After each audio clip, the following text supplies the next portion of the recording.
কোন ব্যক্তি যদি আল্লাহর কালামকে নিয়ে আল্লাহর কালাম মনে করে এইভাবে একটা চুমা দেয়, কপালে লাগায়, গালে লাগায়, নাকে লাগায়, বুকের মধ্যে চিপে ধরে থাকে, আমার আল্লাহ বলেন এটা হলেন আর একটা শান্তি, আর একটা মজা।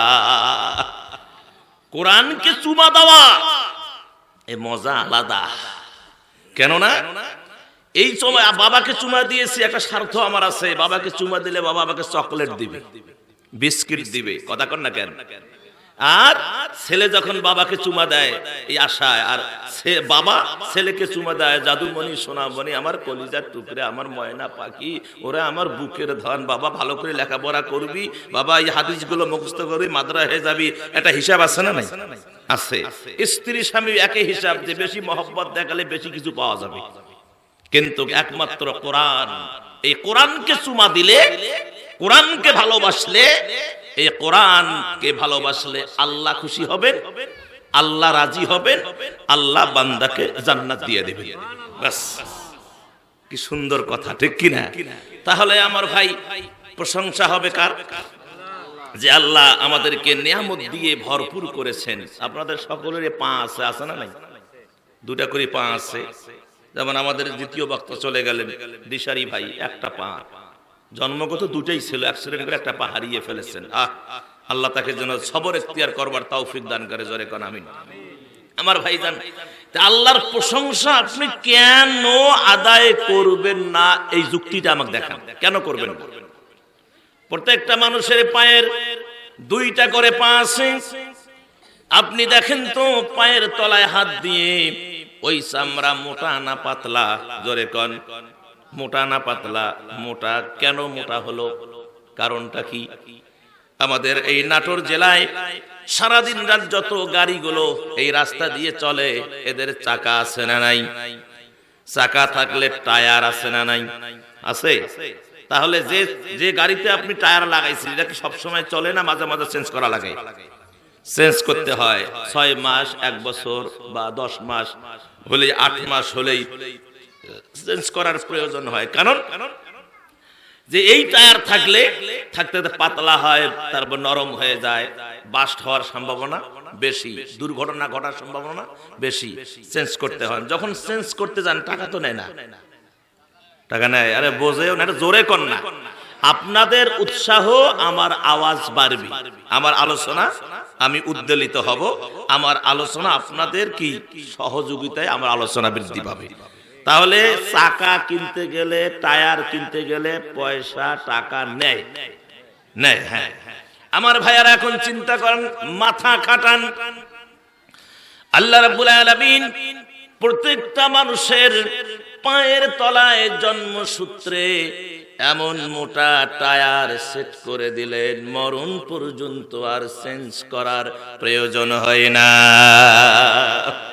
তাহলে এক টায়ার যদি 10,000 হইতো, 2 টায়ারে 20,000। আপনার বয়স কত হয়েছে হিসাব করেন। যদি আপনার বয়স 60 বছর হয়ে থাকে, তাহলে 60 বছরে এই 20,000 দিয়ে গুণ দেন, কত টাকা বেঁচে গেছেন জানেন আপনি? আপনি অসুস্থ হয়ে গেছেন, মেডিকেলে নিয়ে গেল, ওয়া ওয়া ওয়া ওয়া ওয়া অ্যাম্বুলেন্স নিয়ে তুলে চলে গেল। এখন বাসে না, সাত কষ্ট অক্সিজেন ঢুকালো। অক্সিজেন ঘন্টা, মিনিট, এভাবে অক্সিজেন বিল নেয় না? কথা কোন নেয় না? হাসপাতাল কর্তৃপক্ষ, ক্লিনিক কর্তৃপক্ষ ওখানে নোট করে আপনার ভর্তির ফরমে যে এত থেকে এত মিনিট, এত ঘন্টা অক্সিজেন দেওয়া হয়েছে, এত বিল হয়ে গেছে। কথা কন, আপনি জন্মের পর থেকে এ পর্যন্ত কত অক্সিজেন আপনি গ্রহণ করছেন, নাইট্রোজেন, হাইড্রোজেন, অক্সিজেন, এর হিসাব দেন না কেন? আমার আল্লাহ বিনা টাকায় সার্ভিস দিয়েছে, আপনি কেন সে আল্লাহর প্রশংসা করবেন না? আমার সম্মানিত ভাইজান, যে আল্লাহ আমাদেরকে আজকের এই জান্নাতের টুকরার ভিতরে আসবার, বসবার, কিছু বলবার, শুনবার সর্বদিক দিয়ে তৌফিক দান করলেন, ওই মনিবের দরবারে শুকর আদায়ের লক্ষ্যে সকলে বলে নিচ্ছি আলহামদুলিল্লাহ। প্রাণটা ভরে বলি আলহামদুলিল্লাহ, মনটা ভরে বলি আলহামদুলিল্লাহ। রব্বানা লাকাল হামদ হামদান কাসীরান তাইয়িবান মুবারাকান ফীহি।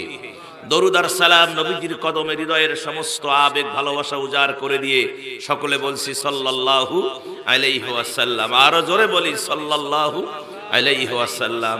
আমার নবী, আমার ভাইয়েরা, জীবনে আমার নবী নিজের কোনো চিন্তা করেন নাই, শুধু চিন্তা করেছেন আমার উম্মত কেমনে বাঁচবে, উম্মত কেমনে সুখে থাকবে, উম্মত কেমনে জান্নাতে যাবে, উম্মতের আমার কি হবে। শায়ের বলেন, হর রাত হর দিন হর ঘড়ি ইয়া উম্মতি कहते थे सुबह शाम या उम्मती। আমার ভাইয়েরা, নবীজি সব সময়ের জন্য ইয়া উম্মতি, জন্মের পর ইয়া উম্মতি, মৃত্যুর সময় ইয়া উম্মতি। আজরাইল যখন আসলেন, জিবরাইল আসলেন, বললেন নবী গো যাওয়ার সময় হয়ে গেছে, আর দেরি করা যায় না। নবীজি বললেন আমার উম্মতের কি হবে, আমি যাইতে রাজি আছি, কিন্তু আমার উম্মতের দায়িত্ব কে নিবে? আমার আল্লাহ পাকের কাছে মেসেজ গেল, আল্লাহ পাক বলে দিলেন জিবরাইল রে যাও আমার হাবিবকে বলে দাও আপনার উম্মতের সমস্ত দায়িত্ব আল্লাহ রাব্বুল আলামিন নিয়ে নিছেন।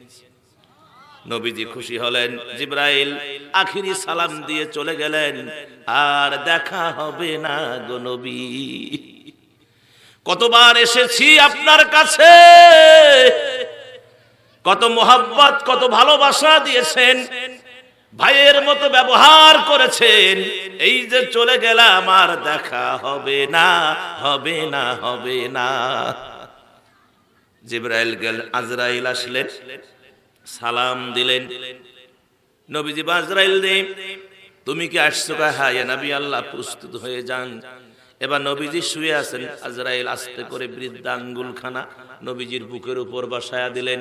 হাদিস থেকে বলছি আমার ভাই, নবীজি বলেন আজরাইল রে তুমি কি আমার বুকের উপরে 7টা পাহাড় চাপায়া দিয়েছো? তুমি কি আমার বুকের উপরে পুরা দুনিয়াটা উঠায়া দিয়েছো? সহ্য করতে পারছি না।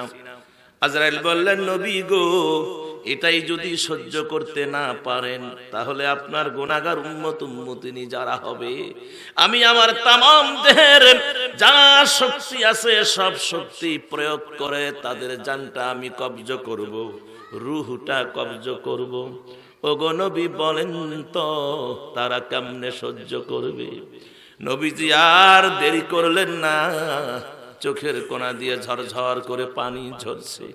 নবীজি বলেন আজরাইল রে আর দেরি নয়, এই কিয়ামত পর্যন্ত, এখন থেকে কিয়ামত পর্যন্ত যত আমার উম্মতি নিয়ে এই পৃথিবীর জমিনে আসবে, তাদের মৃত্যুর সময় যত কষ্ট হবে সব কষ্টগুলো আমার বুকের উপর দাও, দিয়ে আমার জীবনটা কবজ করো, তবু আমার গুনাহগার উম্মতিনীদের কষ্ট দিও না। সেই নবীকে আজকে অনেক বেয়াদব ছাগলের বাচ্চা আমার নবীকে গালি দেয়, কথা বলেন, আমার নবীকে নিয়ে ব্যঙ্গুক্তি করে, কটূক্তি করে, আবার নবীকে বলে সন্ত্রাসী, আবার নবীকে নারী লিপসু বলে গালি দেয়। ও মুসলমান কেমনে সহ্য করেন? হ্যাঁ, জিভ টেনে ছিঁড়ে ফেলে দিতে হবে, কথা বলেন। আমার নবীকে যারা গালি দেয় সমস্ত দেহের শক্তি একত্রিত করে ওর জিভ টেনে ছিঁড়ে ফেলে দেওয়া হবে। কারা কারা জিভ তো হাত তুলে দেখান।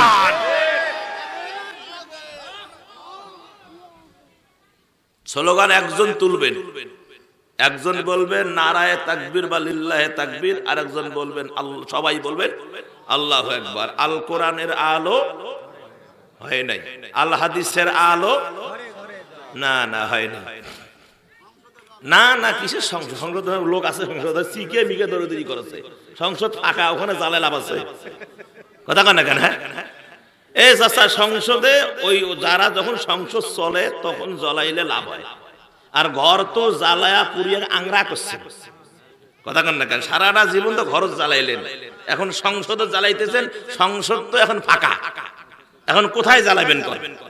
আল কোরআন এবং আল হাদিসের আলো নিজের বডির জ্বল, নিজের বডিতে কি দেহে জ্বালো। যদি নিজের দেহে জ্বালাতে পারেন তাহলে কোরআন সুন্নাহ মাফিক নিজের চরিত্রটা হবে, কোরআন সুন্নাহ মাফিক জীবন হবে, চেহারা কোরআন সুন্নাহ মাফিক হবে, আদর্শ কোরআন সুন্নাহ মাফিক হবে আমার ভাইয়েরা। তাহলে দেখা যাবে আদর্শবান যারা তারাই আদর্শবান জায়গায়, কাঙ্ক্ষিত জায়গায় পৌঁছিতে পারবে। কথা বলেন।